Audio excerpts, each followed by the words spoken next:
Binuksan ang Veterans Corner sa Cagayan Provincial Learning and Resource Center sa pakikipagtulungan ng Philippine Veterans Affairs Office bilang pagkilala sa kabayanihan at sakripisyo ng mga veterano ng bansa.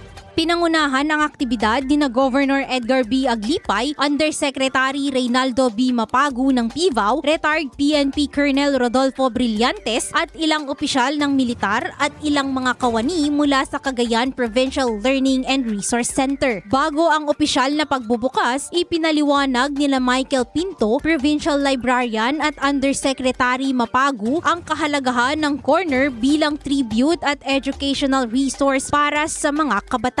Ayon kay Pinto, ito ang kauna-unahang Veterans Corner sa isang pampublikong aklatan sa bansa. Layunin nito na ipakita ang pasasalamat at itaguyod ang kaalaman sa kasaysayan para sa lahat. Nagbigay rin ang PIVAW ng 129 na aklat, magazine at iba pang babasahin bilang donasyon para sa Veterans Corner. Ayon kay Governor Aglipay, ang corner ay magsisilbing paalala sa kabataan na ang kalayaang tinatamasa ngayon ay bunga ng sakripisyo at laban ng mga bayani. Samantala, makikita ang Veterans Corner sa unang palapag ng Cagayan Provincial Learning and Resource Center kung saan naglalaman ito ng mga aklat, larawan, educational materials at memorabilia ng mga veterano. Para sa IFM News, ako si Idol Zarina Franco.